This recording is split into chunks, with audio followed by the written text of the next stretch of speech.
നമസ്കാരം. Big boss season 7 അവസാനിച്ചതിന് പിന്നാലെ സമൂഹ മാധ്യമങ്ങളിലൂടെ ഏറ്റവും വലിയ ശ്രദ്ധ കിട്ടുന്നത് രേണു സുധിക്ക് തന്നെയാണ്. ഒരുപക്ഷെ വിജയിയായ അനുമോളെക്കാളും മാധ്യമങ്ങളിൽ നിറഞ്ഞു നിൽക്കുന്നത് രേണു തന്നെയാണ്. അതിനു കാരണം രേണു സുധിയുടെ വമ്പൻ മേക്ക് ഓവറും തുടർച്ചയായി ലഭിക്കുന്ന ഉദ്ഘാടന ചടങ്ങുകളുമാണ്.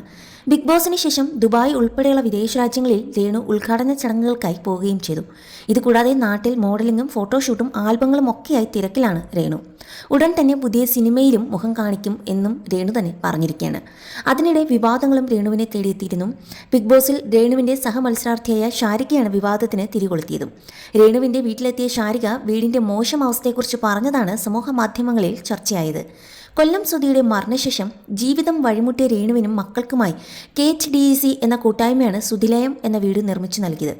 ഈ വീട് 1 വർഷം മുൻപേ ചോരാൻ തുടങ്ങിയതായും രേണുവും പിതാവ് തങ്കച്ചനും ആരോപണം ഉയർത്തിയിരുന്നു. ഇതിനു പിന്നാലെ ഷാരികയും ഇത് ശരിവെച്ചതോടെ രേണുവിന്റെ വീട് വീണ്ടും വിവാദ കേന്ദ്രമായി. വീട് നിർമ്മിച്ചു നൽകിയ KHDCക്ക് നേതൃത്വം നൽകുന്ന ഫിറോസും രേണുവും തമ്മിലുള്ള തർക്കം രൂക്ഷമായി. രേണുവിന് വീട് വെച്ച് നൽകിയതാണ് തന്റെ ജീവിതത്തിലെ ഏറ്റവും വലിയ മണ്ടത്തരമെന്ന് ഫിറോസ് പറയുകയും ചെയ്തു. രേണു മറ്റൊരു വിവാഹം കഴിക്കുകയാണെങ്കിൽ വീട് തിരിച്ചു തരാനും ഫിറോസ് ആവശ്യപ്പെട്ടിരുന്നു.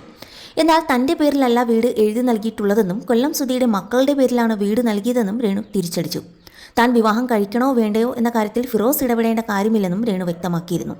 ഇതിന് പിന്നാലെ ഏറെ സാമ്പത്തിക ബുദ്ധിമുട്ടുകൾ സഹിച്ചാണ് ഈ വീട് നിർമ്മിച്ചതെന്നും അത് തിരിച്ചു ചോദിച്ചത് തെറ്റാണോ എന്നും ഫിറോസ് ഫേസ്ബുക്കിലൂടെ ചോദിച്ചിരുന്നു. ഇതോടെ സമൂഹ മാധ്യമങ്ങളിൽ കുറേ പേർ രേണുവിനെയും മറ്റു ചിലർ ഫിറോസിനെയും പിന്തുണച്ചുകൊണ്ട് കമന്റുകൾ കുറിക്കാൻ തുടങ്ങി. രേണുവിനെ സഹായിച്ചവരോട് നന്ദിയില്ലെന്നും ചിലർ അഭിപ്രായപ്പെട്ടപ്പോൾ ഫിറോസ് എന്തിനാണ് രേണുവിന്റെ വ്യക്തിപരമായ കാര്യങ്ങളിൽ ഇടപെടുന്നു എന്നായിരുന്നു ഒരു വിഭാഗം ചോദിച്ചതും. ഇപ്പോഴിതാ വീണ്ടും ഒരു വിവാദത്തിനാണ് രേണു തിരികൊളുത്തിയിരിക്കുന്നത്. ദുബായിൽ ഉദ്ഘാടന ചടങ്ങ് കഴിഞ്ഞ് തിരിച്ചെത്തിയ രേണുവിനോട് ഓൺലൈൻ മാധ്യമങ്ങൾ വിവാഹത്തെക്കുറിച്ച് ചോദിച്ചിരുന്നു. ഇതിന് രേണു നൽകിയ മറുപടി ഇങ്ങനെയായിരുന്നു: കല്യാണം കഴിച്ചാൽ ഒരു ദിവസം പോലും സുധിലയം എന്ന വീട്ടിൽ നിൽക്കില്ല. സുധിച്ചേട്ടൻ്റെ കല്ലറയിൽ പോയി പ്രാർത്ഥിച്ച ശേഷം അവിടെ നിന്നും ഇറങ്ങും. പിള്ളേരുമായിട്ട് ഇറങ്ങും എന്നല്ല ഞാൻ പറഞ്ഞത്. അത് പിള്ളേരുടെ വീടാണ്. രേണുവിൻ്റെ ഈ അഭിപ്രായത്തോട് നിരവധി പേരാണ് വിയോജിക്കുന്നത്. രേണു നന്ദികേട് കാണിക്കരുതെന്നും ആ വീട് പാവങ്ങൾക്ക് കൊടുക്കണം എന്നുമാണ് ആളുകൾ അഭിപ്രായപ്പെട്ടതും.